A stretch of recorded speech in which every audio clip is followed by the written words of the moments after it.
Pemirsa, kembali di Metro hari ini, PSSI memutuskan untuk tidak ada FIFA Matchday untuk timnas Indonesia sampai ada pengganti Patrick Kluivert.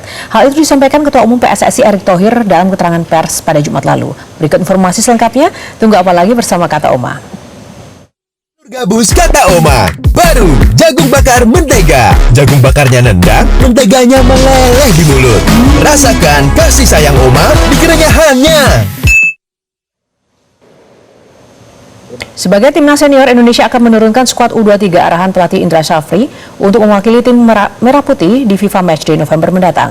Keputusan menurunkan timnas Indonesia U23 lantaran pelaksanaan SEA Games sudah dekat dan kursi kepelatihan tim nasional senior juga sedang kosong setelah kepergian Kluivert.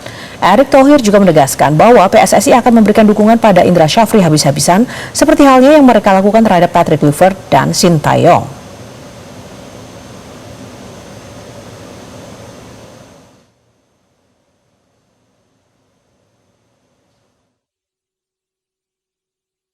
Lalu nanti bicara FIFA Matchday, ya kembali kalau kita belum dapat pelatihnya, ya mungkin kita juga nggak bisa tergesa-gesa untuk melakukan FIFA Matchday, walaupun kita sudah ada planning, ranking 100, ya bagaimana nanti AFC 2027, ingat loh ada kompleksitas loh, AFC 2027 bulan Januari bukan FIFA Matchday loh.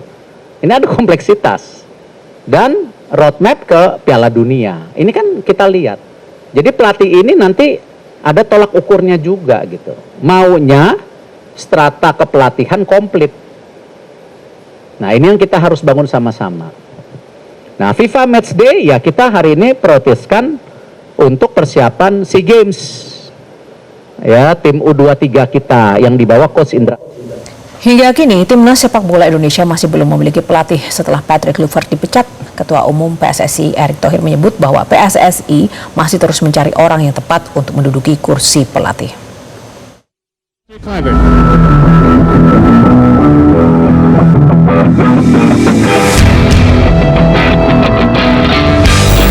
Timnas Indonesia belum juga memiliki kepastian yang akan menduduki kursi pelatih menggantikan Kluivert. Erick Thohir menyebut, ia ingin pelatih yang ditunjuk menukangi JIJS dan kawan-kawan memiliki kemampuan yang komplit dan bisa memenuhi target PSSI ke depan. Erick menegaskan jika sesuai rencana, Indonesia memiliki target lolos ke Piala Dunia di tahun 2034 mendatang. Selain itu, pelatih baru nantinya akan ditargetkan membawa Indonesia berada di ranking 100 FIFA. Erick juga menyebut PSSI tidak terburu-buru untuk mendapatkan pelatih baru, apalagi kembali menjalin kerjasama dengan Sintayong. Ia meminta publik sabar menunggu tim PSSI bekerja untuk mendapatkan pelatih yang tepat untuk skuad Garuda. Ya, bahkan ketemu pempret-pempret, ya, bahwa yang namanya Coach Sintayong dan tentu Coach Patrick sudah menjadi bagian masa lalu. Tapi apa yang telah diberikan Coach Sintayong kita apresiasi. Apa yang kekurangannya kita pelajari. Sama juga dengan Coach Patrick. Saya rasa kita nggak terburu-buru menunjuk kepelatihan. Tadi saya sudah sampaikan bahwa kita prioritaskan buat FIFA Matchday ini, ya kita ada ranking 100 target.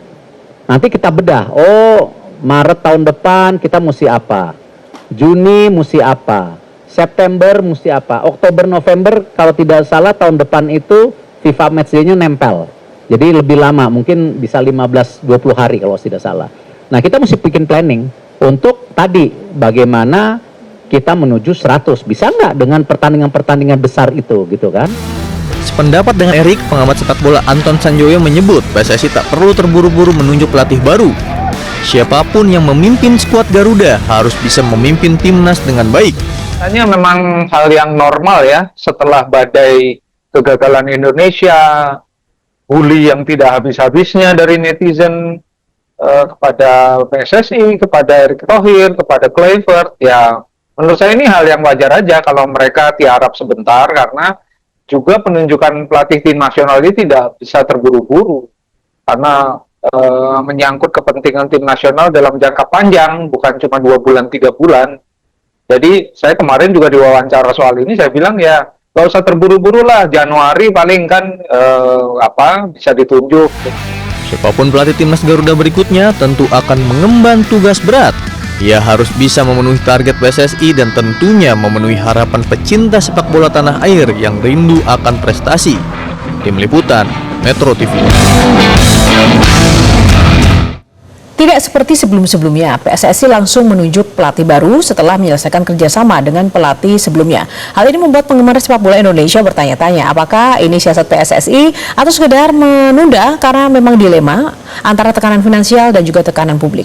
Untuk membahasnya kita sudah terhubung bersama pengamat sepak bola Haris Parede atau Bung Harpa. Selamat sore Bung Harpa. Selamat sore Mbak Yohana dan juga pemirsa Metro TV. Ya, Bung Harpa, pasca Patrick Kluivert, menurut Anda yang terjadi di sepak bola kita ini ada apa? PSSI terlihat kesulitan mencari pelatih yang tepatkah atau ada hal lain yang terjadi di balik itu menurut Anda, Bung Harpa? Ya, kita semua nggak tahu ya dapur PSSI ini seperti apa. Yang pasti, satu yang bisa kita lihat secara faktual ada perbedaan treatment dibandingkan di periode sebelumnya. Sebelumnya ketika Sintayong dipecat tanggal 6 Januari saya masih ingat. Kemudian selang 6 hari itu tanggal 12 sudah langsung ada penggantinya. Bahkan di Hotel Mulia saat itu Pak Ketua Umum mengatakan we've discussed this many months before. Artinya sudah mereka siapkan 3 bulan yang lalu, mungkin 2-3 bulan yang lalu. Tapi sekarang ini sejak dipecat hari Kamis 2 minggu lalu kalau nggak salah. Jadi sudah 2 minggu berjalan, bahkan satu kandidat pun nggak ada. Gitu. Jadi saya melihat ada standar ganda yang terjadi di sini.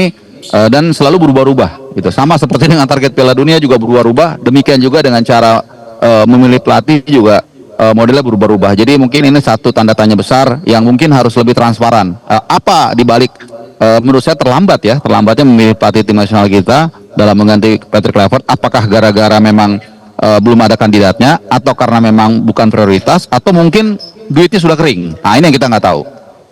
Nah, Oke, tapi dari pola itu menurut Anda yang mana nih?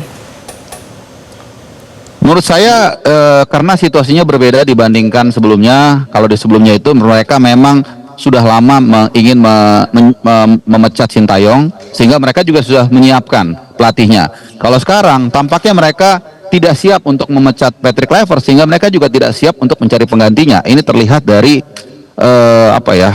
begitu derasnya tekanan publik. Ya, mereka memecat itu jadi ada unsur tekanan publiknya saya lihat, bukan karena memang perhitungan yang matang. Ya, demikian juga dengan pemecatan Sintayong, kalau kita lihat itu kan juga sudah mereka rencanakan jauh-jauh hari gitu. Nah, jadi karena tiba-tiba mungkin mereka tidak siap, ya baik itu untuk mencari pelatih baru karena ya ada sejak selang berapa hari ya setelah kita lawan Irak itu, kalau nggak salah 4 hari ya, 3-4 hari, ya sehingga akhirnya mereka kelabakan sendiri dan mungkin juga tidak mudah untuk mencari pelatih baru dengan kondisi keuangan PSSI yang ya karena blundernya sendiri kemudian keluar begitu banyak uang untuk kompensasi Sintayong maupun juga Patrick Kluivert dan kawan-kawan. Tapi apakah soal finansial itu valid atau mungkin masih sebatas analisa saja? Memangnya seberapa tidak ada apakah memang minim? Bagaimana sih sebenarnya kondisi finansial dari PSSI? Ya kita nggak ada yang tahu kan nggak ada terbuka.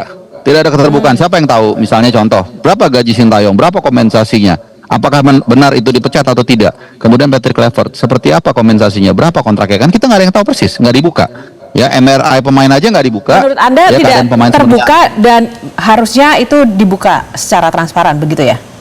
Kenapa menurut Anda bisa demikian ya, Bung Harpa? Itu kan duit negara, Mbak. Itu kan duit negara. Kan ada dari Kemenpora kalau nggak salah hampir 200 miliar dikucurkan.